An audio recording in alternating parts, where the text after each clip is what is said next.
नमस्कार, स्वागत है आपका मुनाफे की मंडी में, जहां हम आपको कमोडिटी मार्केट की तमाम बड़ी खबरों के साथ आपके लिए इंट्राडे, पोजिशनल और लॉन्ग टर्म के हिसाब से भी बेहतरीन कॉल्स लेकर हम आते हैं। आज हमारे साथ 5 मेहमान होंगे। किशोर नारने हैं मोतीलाल ओसवाल से, वंदना भारती हैं एसएमसी ग्लोबल सिक्योरिटीज से, दिनेश सोमानी हैं प्रो इंटेलीट्रेड सर्विसेज से और धर्मेश भाटिया हैं एमिरेट्स एनवीडी से। और आगे हमारे साथ दिनेश सोनी भी होंगे, जिनसे हम जीरे और धनिया के बारे में जानेंगे। वहां पर ग्राउंड की स्थिति क्या है, मंडियों में अराइवल्स की क्या स्थिति है और नई फसलों को लेकर किस तरह का रिपोर्ट ग्राउंड से आ रही है। तमाम खबरों पर उनसे चर्चा करेंगे, लेकिन सबसे पहले आपको एक अपडेट बता दें फार्मर से जुड़े हुए कि किसान, अगर आप अपनी आवाज़ सरकार के पास, पॉलिसी मेकर्स तक अपनी आवाज़ पहुंचाना चाहते हैं तो आप अपना वीडियो बनाकर हमें व्हाट्सएप कर सकते हैं। हमारा नंबर है 9136934058। इस नंबर पर आप अपना वीडियो हमें व्हाट्सएप करें, हम आपके वीडियो को ईटी नाउ स्वदेश पर दिखाएंगे हर दिन 11:50 पर। तो इस वीडियो को आप भेजें, अपनी जो भी आपकी समस्याएं हैं खेत से जुड़ी हुई, आपके खेती किसानी से जुड़ी हुई, उन समस्याओं को आप भेज सकते हैं। चलिए वापस से मार्केट की ओर लौटते हैं। नॉन एग्री मार्केट के साथ शुरुआत करेंगे गोल्ड और सिल्वर, जहां पर आज दबाव का दिन है, क्योंकि डॉलर बॉन्ड यील्ड जहां पर आज तेजी दिख रही है। फेड गवर्नर के बयान के बाद से ये दबाव बना है। उन्होंने साफ कहा कि बाजार जिस बात को लेकर अनुमान लगा रहा है कि दरें में जितनी कटौती होगी उतनी कटौती नहीं होगी और उतनी जल्दी भी कटौती नहीं होगी, इससे अब बाजार में चिंता बढ़ी और कल 1% तक कॉमेक्स पर दबाव भी दिखा था। हालांकि घरेलू बाजार में उस तरह की गिरावट नहीं दिख रही है। किशोर सर, क्या लग रहा है आपको, गोल्ड और सिल्वर क्या करना चाहिए आज? Good morning Vishmohan. Good morning. I think gold silver का चांद तो थोड़ा बहुत वीक रहेगा। सो इंट्राडे के हिसाब से अगर देखें तो इसमें बिकवाली करके चल सकते हैं। बेसिकली जो हो रहा है कि अंडरलाइंग जो रेट एक्सपेक्टेशन है उसको लेकर ही काफी हद तक मार्केट में जो हलचल है। फेड के सम ऑफ द गवर्नर्स की तरफ से जो हॉकिश कमेंट्स आया और बहुत जल्दी रेट कट्स होगा कि नहीं होगा, स्पेशली मार्च का जो रेट कट के जो एक्सपेक्टेशंस है वो फ्लक्चुएट होते रहे और उसके वजह से थोड़ा बहुत जो बॉन्ड यील्ड्स में भी फर्मनेस देखा है और डॉलर में भी मजबूती देखा है, तो उसके वजह से थोड़ा बहुत शॉर्ट टर्म में प्रेशर रहेगा। फेब्रुअरी कॉन्ट्रैक्ट अगर गोल्ड 62,000 के आसपास यहाँ पे एक बार बिकवाली करके चल सकते हैं। 62,250 के आसपास का आपका स्टॉप लॉस रहना चाहिए और टारगेट आप 61,600 के आसपास रख सकते हैं। तो आज बेचकर ही जाए गोल्ड और सिल्वर दोनों कॉल। बिकवाली की कॉल है 61,600 के टारगेट के लिए गोल्ड बेचे और चांदी 71,000 रुपए के टारगेट के लिए आज सेल कर सकते हैं। वंदना जी, आप क्या सलाह दे रही हैं गोल्ड सिल्वर पर आज? जी विश्वमोहन जी, मुझे भी लग रहा है कि यहाँ पे करेक्शन कंटिन्यू होना चाहिए और डॉलर इंडेक्स में एक अपसाइड आया है और लगता है कि 104.25 तक जा सकता है ऊपर की तरफ। और फेड ने कहा भी है कि स्ट्राइकिंग डिफरेंस है यहाँ पे इन्फ्लेशन में एक्सपेक्टेशन और एक्चुअल में। तो मेरे ख्याल से मार्च में रेट कट की गुंजाइश कम लग रही है। इसका एक बेयरिशनेस दिख रहा है सिल्वर पे और गोल्ड पे दोनों पे। तो 61,850 के करीब यहाँ पे सेलिंग इनिशिएट करना चाहिए। 61,500 का टारगेट होगा, स्टॉप लॉस लगाना होगा 62,000 का। वहीं पे सिल्वर में भी मुझे लग रहा है कि बिकवाली का जो दबाव है वो बढ़ेगा आज के दिन भी। 71,700 के लेवल पे सेलिंग करना चाहिए। 71,300 का टारगेट होगा, स्टॉप लॉस लगाना होगा 71,900 का। यानी दोनों एक्सपर्ट्स मानते हैं कि गोल्ड सिल्वर आज बेचे। आप भी सहमत है धर्मेश जी, आज बेचकर जाएं गोल्ड सिल्वर दोनों काउंटर को? मैं वंदना से और किशोर जी से काफी सहमत हूँ। मुझे भी जो लेवल्स लग रहे हैं एक्यूरेट ऑलमोस्ट सिमिलर लेवल लग रहे हैं। इंट्राडे प्रोस्पेक्टिव से मुझे लगता है कि थोड़ी सी प्रेशर यहाँ पे आ सकती है, स्पेशली अगर आप देखें तो मार्केट की जो सेंटिमेंट कल के सत्र में काफी चेंज हुई। मैं इसमें और ऐड करना चाहता हूँ कि यूरो और स्टर्लिंग, ये दो काउंटर में भी काफी अच्छी पिटाई देखने मिली है कल शाम के सत्र में। उस कारणवश आप देखिए तो गोल्ड में भी आपको एक प्रेशर देखने मिला है। डॉलर काफी फर्म है, मैं एक्सपेक्ट करता हूँ कि डॉलर इंडेक्स 102 से 104 की तरफ रुख बदल रहा है। उस कारणवश कमोडिटी में आपको थोड़ी सी प्रेशर 1 या 2 ट्रेडिंग सेशन में देखने मिल सकती है। इंट्राडे प्रोस्पेक्टिव से मैं दोनों गोल्ड और सिल्वर में यहाँ पे बिकवाली की सलाह दूंगा। दोनों काउंटर में मुझे लगता है कि 1 से 2% की गिरावट आपको करंट लेवल से देखने मिल सकती है। लेवल से 1-2% की गिरावट दिख रही है। तीनों एक्सपर्ट्स एक मत है, गोल्ड सिल्वर आज के लिए बेचकर ही जाए, कोई कंफ्यूजन अभी तक नहीं है। आप तीनों एक्सपर्ट से आप भी सहमत है दिनेश जी?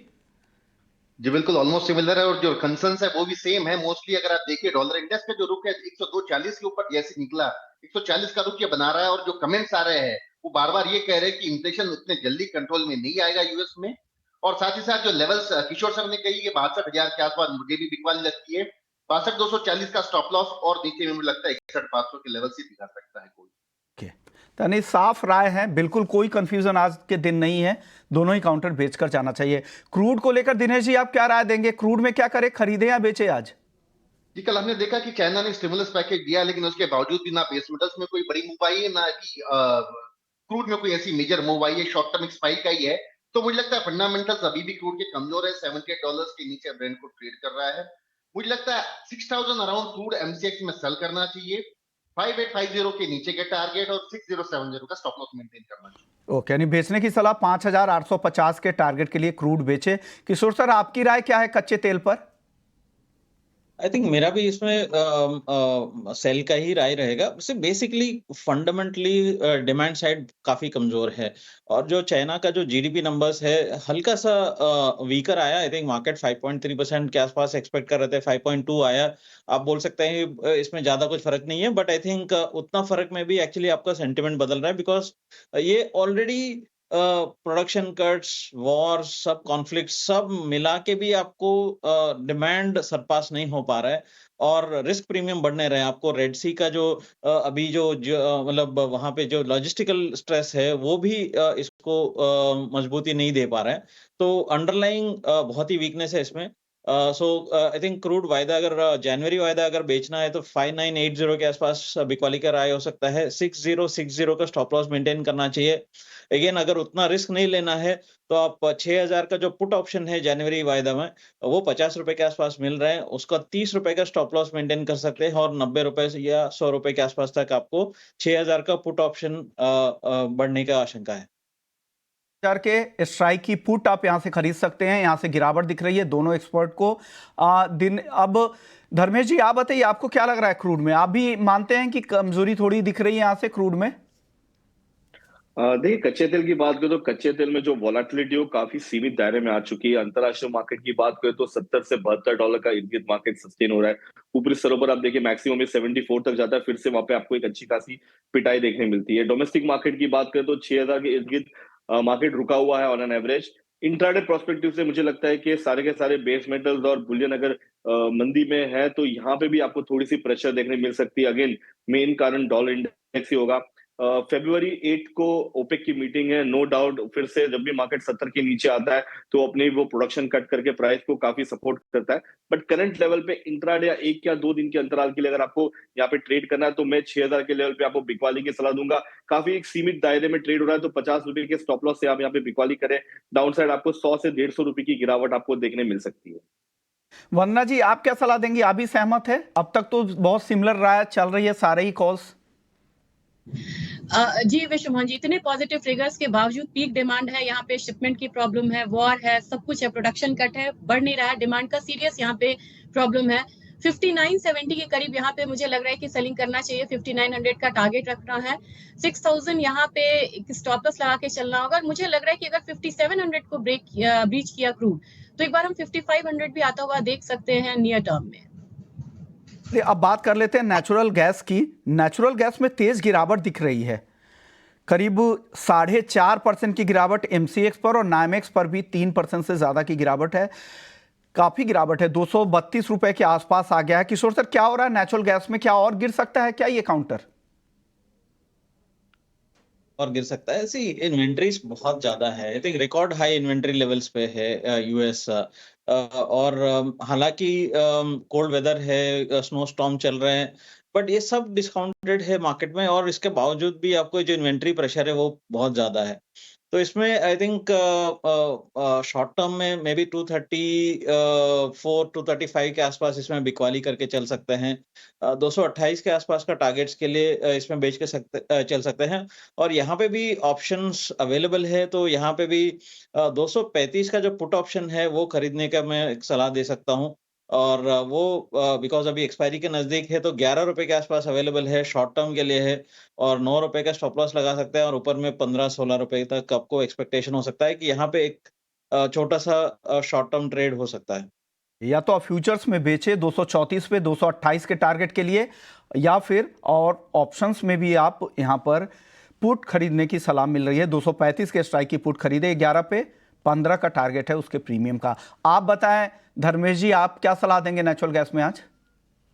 देखिए नेचुरल गैस में भी मुझे लगता है कि थोड़ी सी प्रेशर यहाँ पे आनी चाहिए, क्योंकि जैसे जैसे ठंडी का माहौल, लाइक जनवरी फरवरी मार्च मार्च के बाद तो मार्केट में काफी सुस्ती देखने मिल सकती है।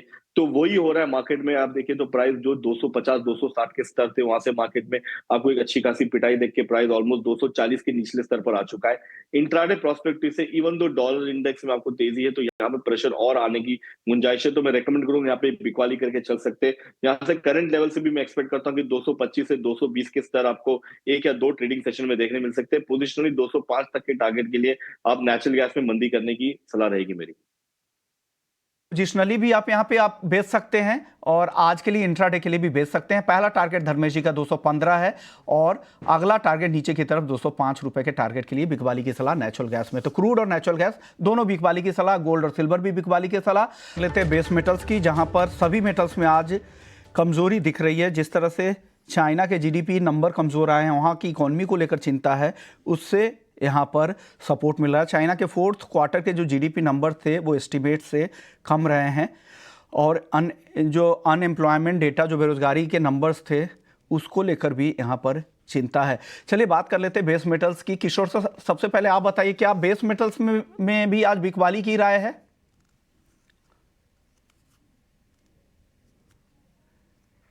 किशोर सर अनम्यूट कीजिएगा ऑडियो को, बताइएगा बेस मेटल्स पर आपकी राय आज के लिए। यह विश्वमोहन, चाइना का एक्चुअली जो इकोनॉमिक रिकवरी को लेकर जो चिंताएं हैं, स्पेशली बेस मेटल सेक्टर को इम्पैक्ट कर रहे हैं। दो चीजें अभी फिलहाल के लिए प्ले कर रहे हैं। वन इज स्ट्रॉन्गर डॉलर, जो जिसके बारे में हम ऑलरेडी बात कर चुके हैं, और दूसरा चाइनीज जीडीपी जो लोअर आया है, और चाइना सेंट्रल बैंक जो पीपल्स बैंक ऑफ चाइना जो रेट कट के एक्सपेक्टेशंस के ऊपर थोड़ा सा केयरफुल का मतलब एक चेतावनी जैसा दिया है कि बहुत ज्यादा रेकलेसली कट नहीं करना चाहिए। तो वो एक्चुअली ये मार्केट पे प्ले कर रहे हैं। सो फिलहाल के लिए आई थिंक यहाँ पे मैं कॉपर में बिकवाली का राय दूंगा। जनवरी वायदा 715 के आसपास बिकवाली करके चल सकते हैं और 718 के आसपास का आपको स्टॉप लॉस होना चाहिए। टारगेट 710 या 708 के आसपास रख सकते हैं। कॉपर बेचने की सलाह 710 के टारगेट के लिए। आप क्या बेचेंगे आज धर्मेश जी बेस मेटल्स में? एल्यूमिनियम और जिंक के तीनों काउंटर में आपको काफी अच्छी पिटाई देखने मिलनी है। मैं एक्सपेक्ट करता हूं कि आज और कल के सत्र में 2 दिन काफी अच्छी प्रेशर आ सकता है प्राइस में। मैं भी कॉपर की तरफ बेट करूंगा। मुझे लगता है कॉपर यहाँ से और 3-4 रुपए लुढ़क सकता है। अगर आप जिंक की बात करें तो जिंक 230 225 के दायरे में अभी उसी दायरे में घूम रहा है, बट 225 के स्तर पे अगर आप स्टॉप लॉस के यहाँ पे बिकवाली कर सकते हैं तो 220 के टारगेट के लिए आप यहाँ पे होल्ड कर सकते हैं पोजीशन। तो मैं रेकमेंड करूंगा आप जिंक की तरफ ज्यादा बेट करूंगा, क्योंकि जिंक में काफी प्रेशर है। 218 इंट्राडे और 2 या 3 दिन के अंतराल में 215 के लेवल भी आपको देखने मिल सकते हैं। तो मैं दोनों काउंटर में काफी बेरिश हूं। तो यानी जो भी एक्सपर्ट्स है अभी तक बेस मेटल्स में बिकवाली की सलाह दे रहे हैं। वंदना जी, आपको भी लग रहा है कि यहाँ पर सेल साइड में ही रहने में फायदा है मेटल्स में? जी, टेक्निकल इंडिकेशंस पे बेयरिश है यहाँ पे विश्वमोहन जी। मुझे लग रहा है जिंक में यहाँ पे सेलिंग करना चाहिए। 224 के करीब एक सेलिंग एडवाइस रहेगी, 221 का टारगेट होगा। स्टॉप लॉस यहाँ पे लगाना होगा 225.25 का। पोजिशनली भी मुझे लग रहा है कि एक बार 218 217 के करीब आ सकता है जिंक। चलिए बात कर लेते हैं एग्री मार्केट की, जहां पर जीरे की तेजी अब गायब होती दिख रही है। जीरा जो शुरुआती कारोबार में 2% तक की तेजी दिखा रहा था, कल 4% मार्च वायदा ऊपर था और आज अब देखिए पूरी तेजी गायब हो गई है। जनवरी का कॉन्ट्रैक्ट हालांकि अभी भी तेज है, लेकिन मार्च वायदा जो एक्टिव कॉन्ट्रैक्ट है वहां पर अब हल्की गिरावट आ गई है। अब 28,000 के नीचे आ गया है जीरा मार्च वायदा। दिनेश जी, क्या सलाह देंगे जीरे पर? जी बिल्कुल निचले स्तर से अगर देखते हो तो 26,000 से ऑलरेडी 28,000 2,000 रुपए की मूवमेंट आ गई। एक शॉर्ट टर्म थोड़ा सा मुझे लगता है कि 200-300 का जो करेक्शन है, इस करेक्शन में एक बार दोबारा खरीदारी की जा सकती है। थर्ड कैंडल भी मुझे इसमें पॉजिटिव नजर आती है और प्रोबेबली आज या कल मुझे लगता है दोबारा 29,000 का लेवल ये छुएगा। 27,850 के आसपास एक बार दोबारा बाइंग बनती है। 29,200 के अपसाइड पोटेंशियल, 27,200 का इसमें स्टॉप लॉस मेंटेन किया जा सकता है।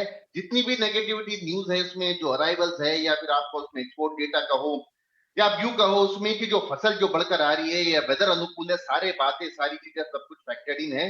प्राइसेस अभी डिमांड सप्लाई के हिसाब से चलेगी। डिमांड थोड़ी सी बेटर है, मुझे लगता है इसमें खरीदारी करके चलना चाहिए। जारी करे और जो करंट लेवल है ना उसके आसपास आ गया। दिनेश जी जहां पर एंट्री के लिए कह रहे हैं उसी के आसपास जीरे मार्च वायदा का भाव आ गया है गिरकर, तो आपके लिए मौका है, एंट्री कर ले।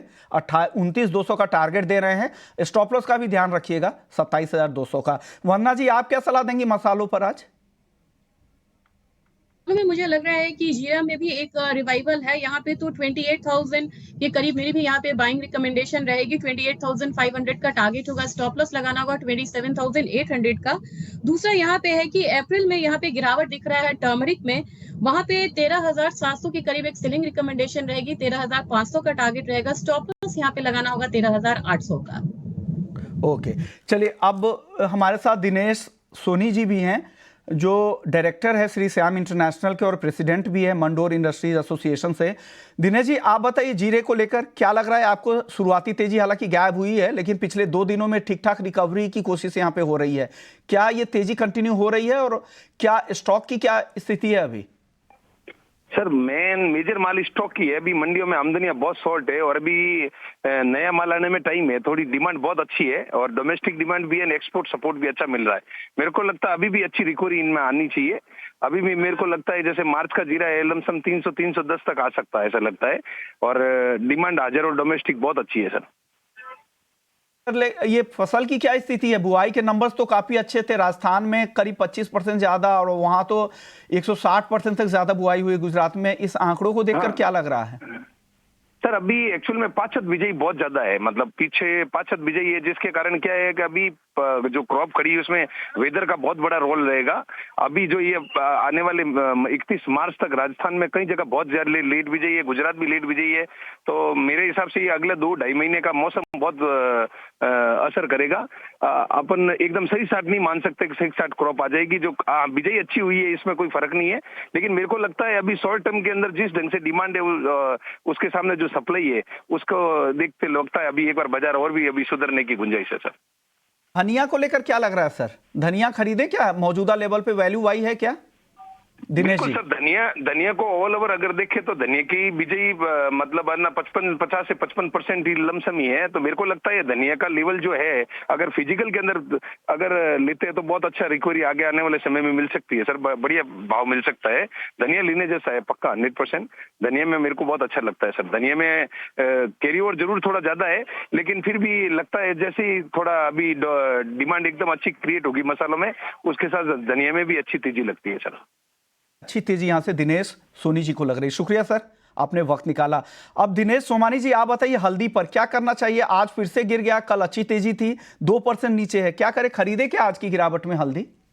12,700 से चलकर ये नीचे में ऊपर में 14,040-50 आई, 1300-1400 रुपए की इसमें मूव आई है। 4,500 रुपए का करेक्शन लाजमी है। मुझे लगता है 13,500 के आसपास एक बार दोबारा वैल्यू बाइक बन सकती है। दोबारा 13,800-14,000 के लेवल्स इसमें दोबारा बन सकते हैं। फंडामेंटल्स एज इट इज है, बस थोड़ी से जो उठापटक चल रही है, अभी कोई डिमांड में भी कोई मेजर माल नहीं है, थोड़ी सी डिमांड का इंतजार है, एक्सपोर्ट डिमांड का अगर इंतजार है, जैसी एक्सपोर्ट डिमांड आएगी मुझे लगता है दोबारा ये अपने कलर में आएगी। ओके, वंदना जी ग्वारसीड ग्वारगम इन दोनों काउंटर में बताइए क्या करें आज? आज में ज्यादा क्लैरिटी लग रही है यहाँ पे विश्वमोहन जी, मुझे लग रहा है बाइंग करके ही चलना चाहिए। 55-30 के करीब बाइंग रिकमेंडेशन रहेगी, 5600 का टारगेट होगा, स्टॉप लॉस यहाँ पे लगाना होगा 5500 का। 150 से 200 रुपए की जो तेजी है वो मुझे ग्वारगम में भी यहाँ पे फिलहाल लग रहा है। ग्वारसीड पर आपकी राय क्या है सोमानी जी? छोटा जवाब दीजिएगा। सटीक बाइंग लेवल है 5640 का टारगेट और 5440 का स्टॉप लॉस। शुक्रिया सोमानी जी आपका, वंदना जी और धर्मेश जी और किशोर सर, आप सभी का बहुत बहुत शुक्रिया।